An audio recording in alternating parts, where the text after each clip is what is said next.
The Padres season is in the offseason, but the Padres hot tub community continues to go strong at patreon.com/Padres hot tub. Right there. Incredible group.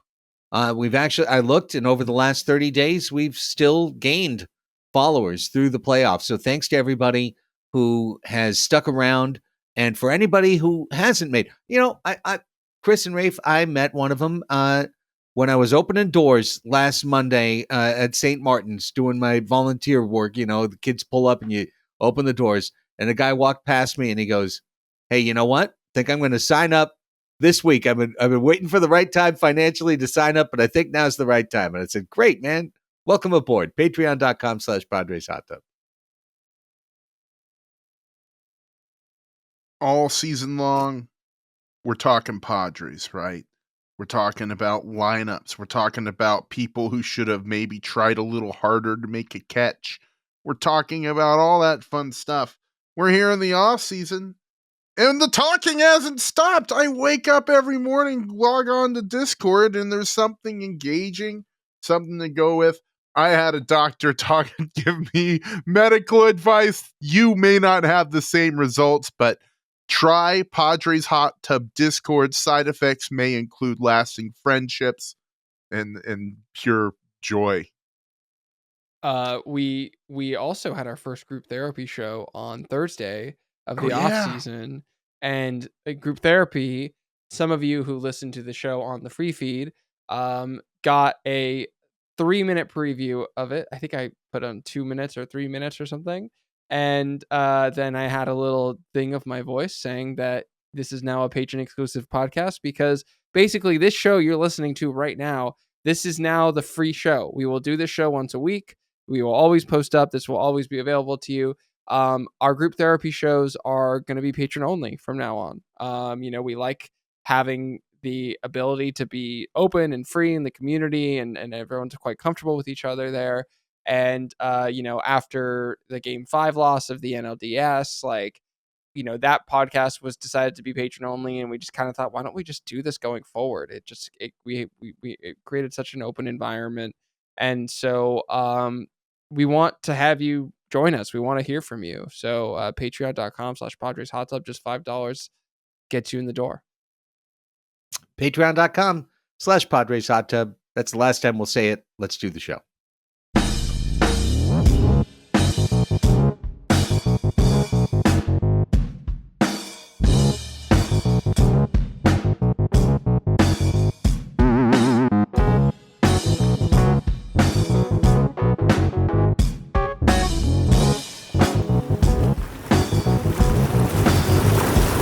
Welcome to the Padres Hot Tub, everybody. Recording on Veterans Day. Shout out to all the veterans. Appreciate you all. Thank you. We are veterans of the podcast world. Completely different thing. Craig, Chris, and Raphie here with you, talking about what? Technically true.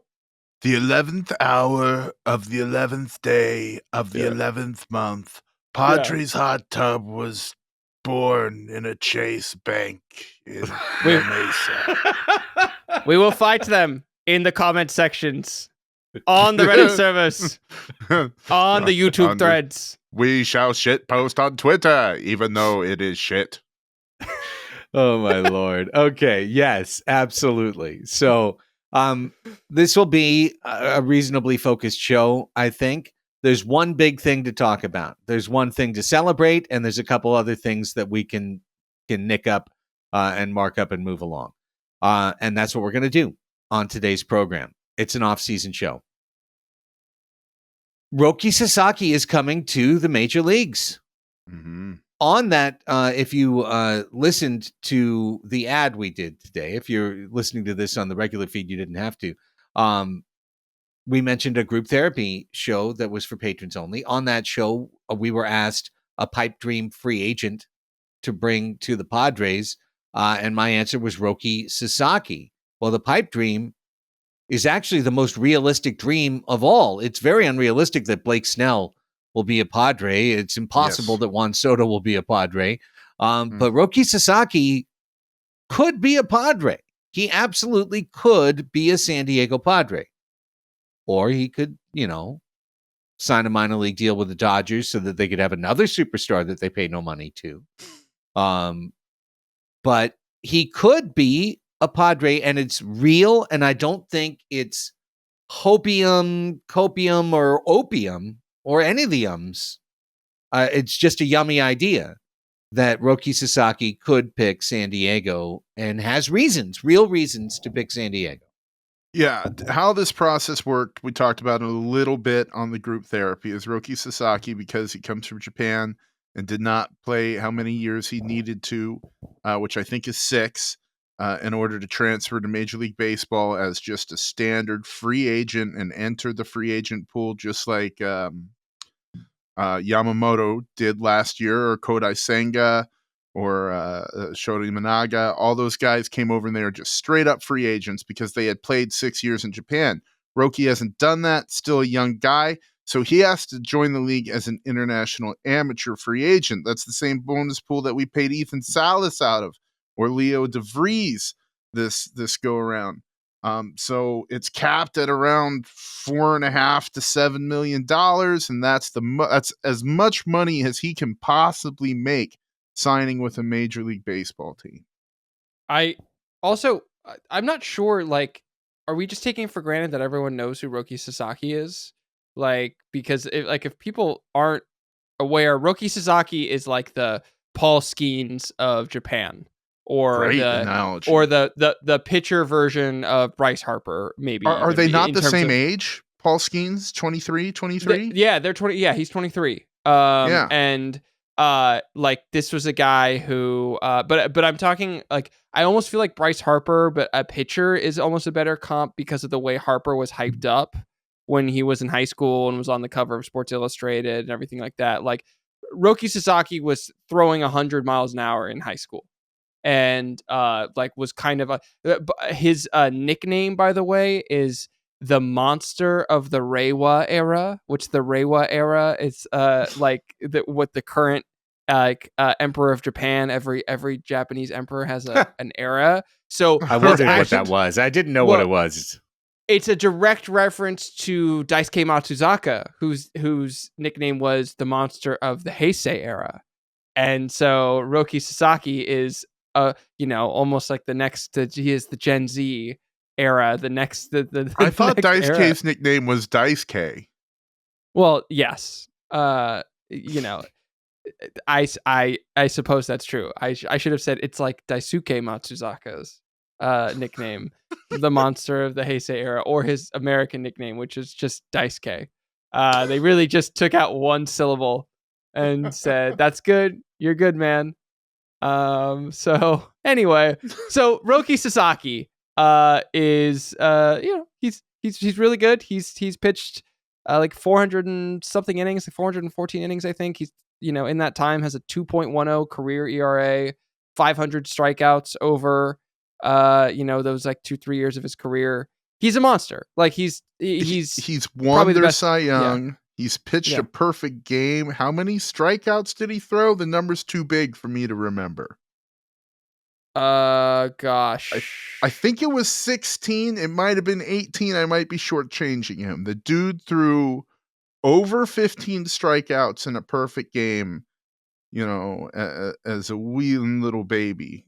And he threw 19. He had 19 strikeouts in one game, which tied the record with Koji Noda in the NPB. Obviously, one shy of Kerry Wood.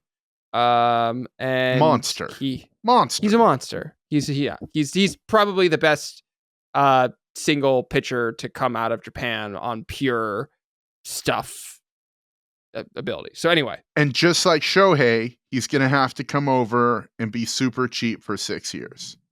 Right, because he's choosing not to wait until he had the amount of time in the Japanese Professional Baseball League and was over 25 years of age or older.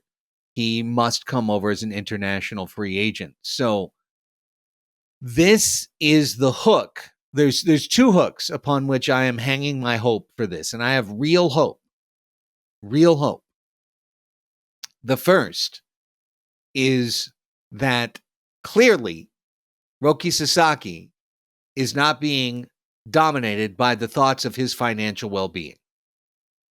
Because if he were, he would just stay 2 more years in Japan, be 25, get posted, and get paid like Yamamoto. At which point, going to LA, where they could give him all the money in the world, makes all the sense in the world. It's the structural advantage. New York, Chicago, Toronto, and the Dodgers. That's where I would understand Sasaki's got to go to LA. But he chose to go at 23. He's choosing to get a minor league deal. He's choosing to get a normal rookie salary and accept years of arbitration and whatnot. So obviously he's not deciding on where his financial future is. He's deciding on what team he wants to go play for. And that still could be LA. But does he really want to be the number 3 Japanese starter for the LA Dodgers, working in Ohtani's shadow his whole career, working in Yamamoto's shadow his entire career? That I have to wonder about a young man's ambition, which then brings me to the second hook, which is AJ Preller and Yu Darvish, and years of groundwork. Like, Preller has put in ground game on Sasaki for years. The fact that he brought him and name-checked him at Peter Seidler's funeral is something that a lot of people, or his celebration of life, I should say, is something that, a lot of people have brought up. But the point of that was not that he was speculating about Roki Sasaki. It's that months before then, he was talking to him about the conversations he'd had in Japan with Roki Sasaki. He's been working this beat a long, long time. And Yu Darvish literally taught Sasaki his slider. They have a close personal relationship. Sasaki's agent is Darvish's agent. And I've got this athletic story that Dennis Lin posted on Sunday that this agent, Joel Wolf, just was effusive in his praise of Preller and how he handled Yu's situation this summer. Just a quick quote from it. He said, AJ's a somewhat mysterious person, and I know to his staff and coaches the way he operates, he moves at the speed of light, and he works at all hours, literally. But throughout all of this, he was always there for Darvish every day if he ever needed him, whether it was to meet face-to-face or on the phone. And the one thing that came through that I realized early on is he knows Darvish much better than anyone in baseball. He's known him longer even than I have, because he met him and got to know him and know everything about him since Darvish was even in high school when AJ was working for the Rangers, and knew everything about how he was raised and his family. I know that's what Darvish was alluding to when he was talking to the media about AJ being a true friend to him. He really meant it, that there were things that they could talk about that only AJ would understand. And I'm grateful to AJ for his support throughout this. I just want it to be said. Now, does it mean that Sasaki's going to come to San Diego? It doesn't. But look at all the pathways that are here. AJ's done the work on Sasaki since he was in high school. And that agent has respect, and Darvish, the respect level. Maybe in the end, someone says to Roki, listen, you're going to make so much more money if you go to LA. All these companies, we can line you guys up. You can jump right into these 3 different endorsement deals. You can be in the New Balance ad, in a week, whatever. But if those were his thought processes, why wouldn't he wait? Sure. Why wouldn't he just wait and make hundreds of millions of dollars? It all goes down to what he prioritizes, which we can't know.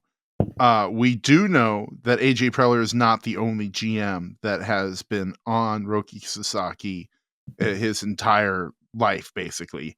Andrew Friedman, in fact, bristled at a question during the World Series where a reporter asked him about $2 million the Dodgers had left open in their international amateur free agent signing pool for 2024, which will expire in the beginning of January this year. And Andrew Freeman bristled at this question during the World Series. At the time, I thought it was kind of odd, his reaction, as a matter of fact. And he was kind of like, what kind of question is that? We're in the World Series. Why are you asking about that? And the context of that question is Roki Sasaki, because if he posts before, I want to say, and this is thanks to Mad Friars Ben, who does great work with Mad Friars, and you guys can also subscribe to them. They're worth a look on Twitter. They look into prospects and the Padres minor league systems.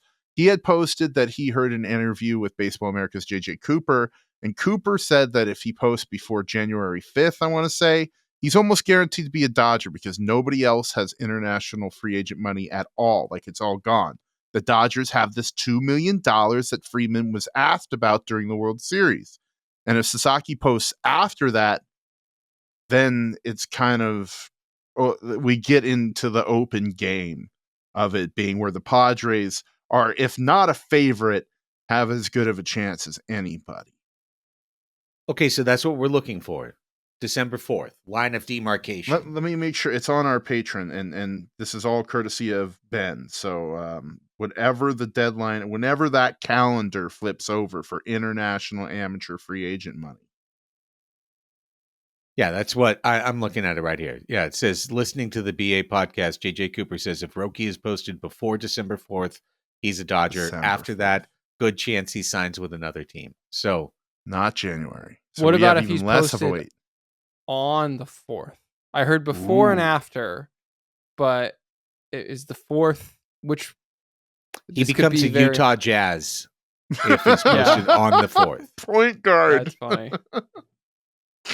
He is 6'4". It's just worth saying. He's 6'4", 205. So Maybe he could I handle mean- the guard. yeah.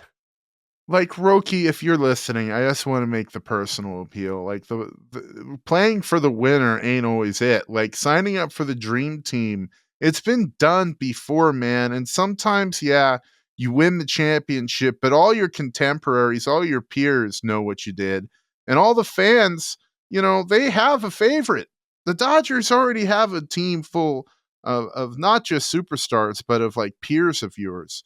How about you sign up for a guy who's definitely not your peer in Yu Darvish, a guy who can give you more wisdom about this game than just about anybody else on the planet. And come enjoy San Diego, dude. It's a wonderful town. Do you like fishing, Roki? If you like fishing, I'd like you to hit us up in the Padres Hot Tub Discord in the fishing sub channel. Beautiful, beautiful, beautiful. I guess the last thing to say about this would be that if Mr. Sasaki is looking for a place that's going to benefit his short and long-term future, maybe working with pitching coach Ruben Niebla, and at Who the Point doesn't Loma have 10 guys getting hurt every year. Right, at the Point Loma lab. No, this, I mean, I'm half joking and we're half transitioning over to Niebla's signing, but like, really, isn't that kind of an argument point on the Padres' favor of like, look at the 15 injured guys. Look at Yamamoto came over and he missed 3 months. Like, we're the team that keeps arms healthy. We've got Michael King. Look what Just Lugo don't look did. over at Joe Musgrove. He's Don't look at somewhere him. over there. Not him, Don't look at him. He's over there. No. Yeah, no, he's in Saquon. dropping He's in the shit lazy on his river. foot. He Yeah. did it to himself. He hurt It his was his shoulder with a kettleball. Right. Yeah. Exactly. Kettleball, toe, hyperbaric chamber, monkey, foot. Saquon All of Lazy it. River. Yeah. Saquon Lazy River. Ignore Joe Musgrove. Ignore Joe Musgrove. All it. Look, Blake came out healthy. Everyone's healthy. Healthy, healthy, healthy. Look at you. Ask you. You feels good. You feels great. Okay. Ruben Niebla's back. There's obviously not a lot to say once it's done, other than thank God it's done. I'm really, really happy to have Ruben Niebla on a multi-year deal. I'm happy to have Mike Shildt on a 2-year extension. That's the thing we didn't even bother to throw into the rundown that happened between shows. Yeah. 2-year contract extension for Mike Shildt. He earned it. He deserved it. Did you He's read that got there it. was a significant raise as well? I thought that was interesting. I mean, deserved and, Oh, to be good for him. expected. That's assumed. Yeah.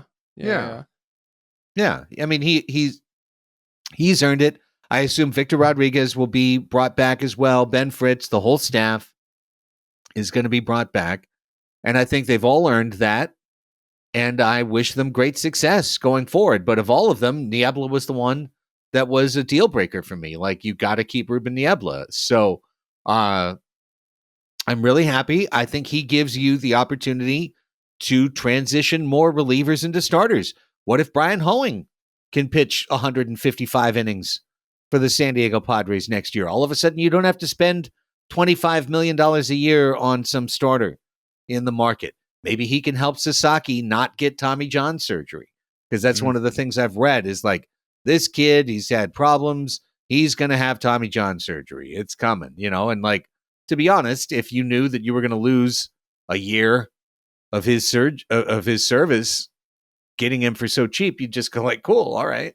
Oh, well, we get 5 years instead of 6. But, I think Niebla is terrific. I think he's really well entrenched. I think he helps you find relievers like a Jeremiah Estrada and build them into something real. And he's shown twice now that he's been able to take a well-built, strong reliever and turn him into a starter.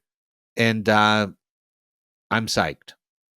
I am too, man. It would have been a real bummer to see him go, and it would have been a real sign of an organization not having their ish together, Yeah, this just shows, Chris hit the nail on the head. This shows organizational health philosophically.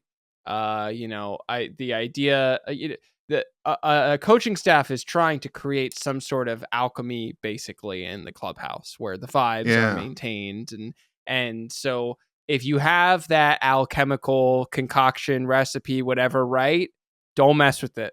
Like, do not mess with it. Like, they more than earned all of their pay raises and extensions. I think most interesting, this was a 2-year extension for Shildt. So his contract runs through 2027, and manager contracts, of course, you really kind of have to think of it as like whatever the year prior is, that's when it's up. So it's, his managers don't manage on the last year of their deal. It just doesn't happen. They have no authority if they do so. So that means there are Bruce Bochy's on the last year of his deal, but circumstances, right? Circumstances. Yeah. Bruce Bochy, surely he will not seek another term. He's of a certain age. He's of a certain age. Sorry. Sorry, Boch. But I bring that up because AJ Preller's contract is up at the end of 2026. So this feels, both reasonable and somewhat purposeful that they're together now at the same time. Seems their fortunes are somewhat tied together at this point. I think that's fair to say. If you are the Gallup poll asking me if you think the organization is moving in the right direction or the wrong direction, I think the organization's moving in the right direction right now. So I'm happy. I guess one quick more thing on Shildt. He was in a very difficult situation this year. Mm-hmm. He's in a very difficult situation every year because he is the you never played the game manager. And there's so few of those. Like, I watched The Comeback this weekend, which if you haven't seen it yet, I'll be the 5 billionth show. What's that? The Lisa Kudrow, right? No, this is the Netflix documentary about the Red Sox coming from 3-0 down. Oh, also called The Comeback. Yes, also called The Comeback. Not cool. They should have come up with something part of the different. Comeback expanded universe. Right. Anyway, who's to say Lisa Kudrow wasn't in the stands? For you didn't all see of those she's games. actually an executive producer on the Red Sox docuseries. There it is. But from the twisted mind of Lisa Kudrow. Sorry, I'm taking you off the rails. Go ahead, Chris. No, well, I still remember the point being that Terry, you got to see that Red Sox team interact with Terry Francona coming in, not too far removed from being a player. And David Ortiz saying, like, this guy is a player. He's like the funniest player I've ever been around in my whole life, but he's also the manager, and we love him. And it's like Mike Shildt never gets that. He never gets that respect from anybody in any room that he walks into. Big Papi doesn't look at Mike Shildt and go, yeah, Shilty, you're one of us. It's like it's never going to happen. So for him to have installed the culture that he did, the way that he had accountability behind closed doors and positivity pushing forward, and the way that he fulfilled promises throughout the year. The team did play better as the year went on. The team did play better. The aggression did pay off. The base running recklessness did, melt away, and the positive results remained. Like, he did manage very aggressively all year and in a playoff style, and he squeezed 93 wins out of a team that we all thought would win less than that. 89. Even in a best case scenario, which was insane for somebody to say. And therefore, I think, really, really deserving that he's not in a lame duck situation. And I am excited to see him continue. He's won 90 plus games every full season he's managed. Can he continue that trend? Let's see it go. As you alluded to, we don't have a lot to talk about, but one of the news bits today was that, as probably expected, he is on the list of finalists for NL Manager of the Year, an award which is, maybe meaningless and, not all that important to Mike Shildt, even, because I believe he's won it before. But something of note. Also, Jackson Merrill is a Rookie of the Year finalist. What a shocker. Next week's show will be either very happy or very mad. We'll find out. Well, yeah. The other thing we learned is that Paul Skeens is a Cy Young finalist. And I'm pretty sure it's a different group of voters who votes on them. Correct me if I'm wrong? Yes. Yeah, it is. So buy into that what you will, correlation and all that. But that's a potential indicator on the mood of, baseball writer voters. So well, maybe he can finish second in both awards. There you go. And he can lose to Chris Sale in the Cy Young Award, and he can lose to Jackson Merrill in the Rookie of the Year Award. Yeah. Solid losing effort, Paul, for the Pittsburgh Pirates. There's no point in us litigating it. We all think that 156 games of Jackson Merrill playing center field for the first time is a more worthy for an award than a Superman that showed up and pitched 22 games. But Paul Skeens is terrific, and if he wins, so be it. We still get to keep Jackson Merrill. That's the good news. Is like, if he doesn't win the award, it doesn't mean he's not coming to spring training. Like that would be pretty hilarious if second and third place in NL Rookie of the Year had to go to a different team next year. That would be, you didn't win. Sorry, kid. You're out of here. Rookie of the Year is great. First place Rookie of the Year. Second place set of steak knives. Third place is you're traded. Real competitive balance. Hail Mary there, MLB. Oh my God. What's my name? My name is I drove a BMW to get here. That's my name.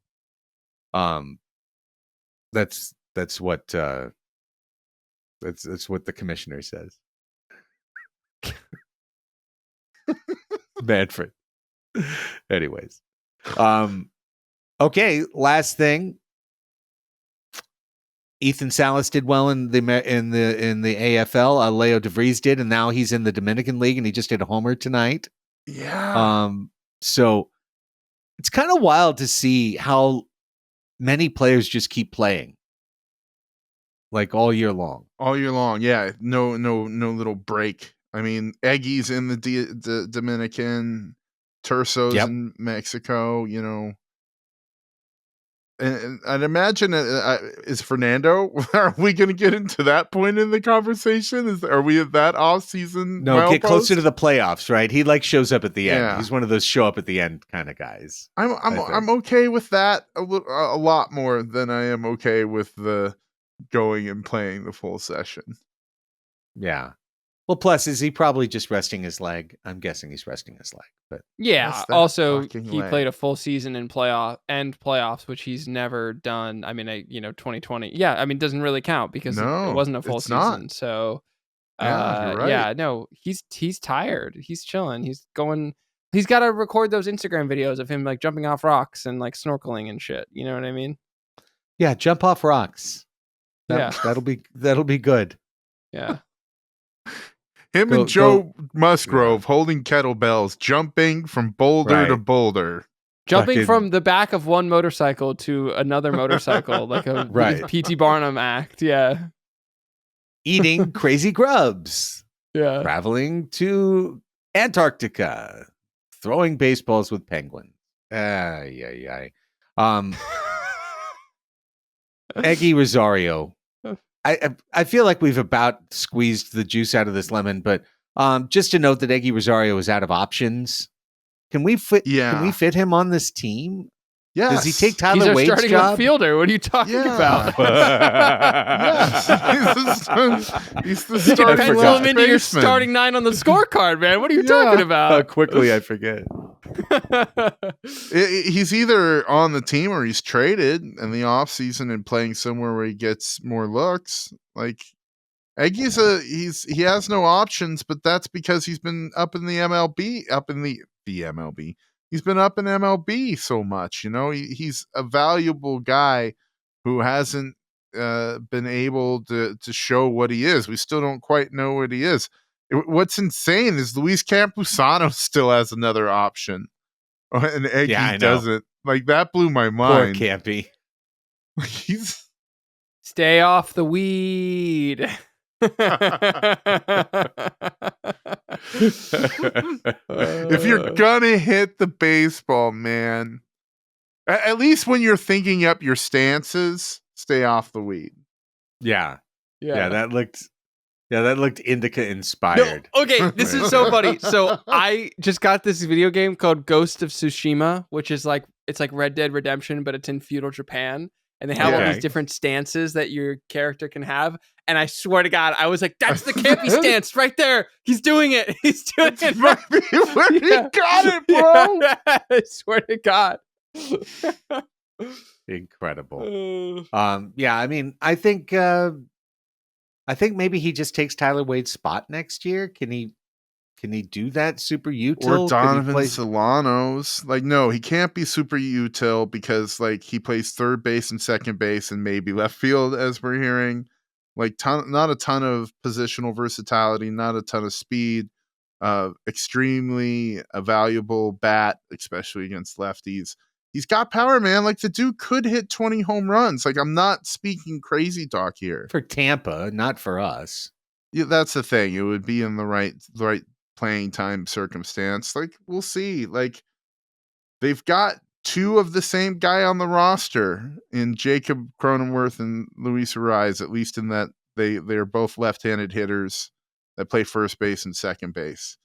And Eggy's just a guy who's right-handed and does that. So, there's value there as it is, and they don't have to pay him anything. All right, let me give you something. We can wrap on this, but this builds off this because you mentioned, he could take Donovan Solano's spot. I personally think it would be stupid not to have Donovan Solano back on the team. Sure. I don't care that he's 37 or 38. Look at his numbers. He's the same hitter every single year. Mm-hmm. Every year, he's 285 with good on base, slashes, gap power. I think he's a great player to have on your team. But I understand that a situation like giving up on a young Eggy Rosario to keep a Donovan Solano doesn't make long-term sense. So the question I want to ask the two of you is David Peralta, Donovan Solano, Eggy. Put aside. I'll keep it simple. David Peralta, Donovan Solano. Keep one, keep both, let them both walk. I'm keeping them both. If we can, what do they cost? $1 million. Keeping them both. I mean, who's playing left field? It's hard for me to answer this. I'm very reticent to keep David Peralta. He's a declining asset. Father Time is undefeated. He had a nice hot pocket that was great, and he played a role on this team. I'm pretty reticent to keep him unless our option is it's him or Eggy Rosario in left field, and then maybe I'd say, okay, let's keep David Peralta. Well, Here's the thing. I'm saying yes because it's $1 million. And if he sucks and he comes into spring and in his first 60 at bats, his OPS is 524 with no slug, then you can just say goodbye and you have a right-handed Brandon Lockridge, right behind him. Or or also Terso or whatever. or Terso. That's what I mean. It's just low risk and like both of those guys dropped in to the club and contributed and did good enough that if the investment is basically $1 million, I don't know how much over I go on that for either of them, but if it's $1 million, man, that's that's free. That's a free look at the guy. Both players signed minor league contracts last year, just for I context. forgot about Brandon Lockridge. That's our starting left fielder. There he is. Speed. There he is. He's gonna steal 8,000 bases, and it's he's like Estuary Ruiz. Remember him? He was gonna be our hope one day. Or I was gonna say, who was that Cleveland center fielder that they would bat ninth that just would randomly steal bases, but he hit like 2-0 nothing. Oh God. What year? This year? Like recent? No, but like a couple of years ago, like the last couple 3 years, they had a center fielder that would just like bat ninth and steal. Not Will Brennan. No, it doesn't matter. Doesn't matter. Point being, that would be Brandon Lockridge. That would be. No, I was like busy looking up how old Eggy Rosario is, and he's 25. He just turned 25 a couple months ago, so he'll be 25 most of next year. And I got this thought in my head, which is like, what would be like the 100th percentile outcome of Eggy Rosario is Chris Taylor, like a guy that you could just plug in anywhere. Sure. And I like Chris Taylor was fucking good. Like, but Chris Taylor could play center field and play it all right. Yeah, Eggy's never playing center field. He's never playing center field, but Chris Taylor's. This is the positions he played this year as a 33-year-old. So not quite the same, but he played left field 48 games, third base 24 games, second base 21 games, center field 8 games. In the best version of Eggy, he's able to do that. Right. Eggy's is 25, about to turn 26. That was like Chris Taylor's best year when he turned 26. It was 2017. He put up 4.5 WAR. He was so good. 288, 354, 496. Like, but yeah, that's like that's like a team that really knows how to develop. Theoretically, could figure out how to cut down Eggy on his strikeouts, and he's got the power. Like he can hit home runs. I believe that. I think that was also Chris Taylor's biggest home run year. He hit 21 home runs. I think Eggy Rosario has 21 home runs in him. Like there's a version of him. So, by the way, the outfielder I was thinking of was Miles Straw. Miles Straw, of course. Yeah. Miles with a Y. If I would have started listing off Cleveland outfielders, I would have gotten to Miles Straw eventually. 89 career steals and a 600-ish OPS for his lifetime. That's Miles Straw for you. Brandon Lockridge would dream of getting to 89 career steals right now at the beginning of his career. Let's see what happens with left field. I'm really going to be sad if Jurickson's gone. I actually think he matters to this team. I think our team takes a little dip without him. It's the vibes, man. Like it's like that dude's smile and that dude's personality does something to the San Diego Padres. He's the red ass. Yeah. Right. But exactly. It's not just to like he didn't do that to the Rangers. He didn't do that to the A's. Like he didn't do that to the Rockies. The dude just has it here, and it goes back to how people are. Like, are his priorities going to be making his top free agent dollar? And it's impossible to blame him if he does, because like this is his shot. We thought it was his shot 2 years ago. Keith Law thought it was his shot 2 years ago when he ranked him the 11th highest free agent, and then Jurickson got an $8 million 1 year prove it deal, and he didn't prove anything. So like this is his shot to make money. I don't blame him, but like also don't leave good situations, people. Don't do it. Just even if it means a little less money, don't leave the good situation. Yeah, for sure. All right, guys. Anything else? Old business, new business?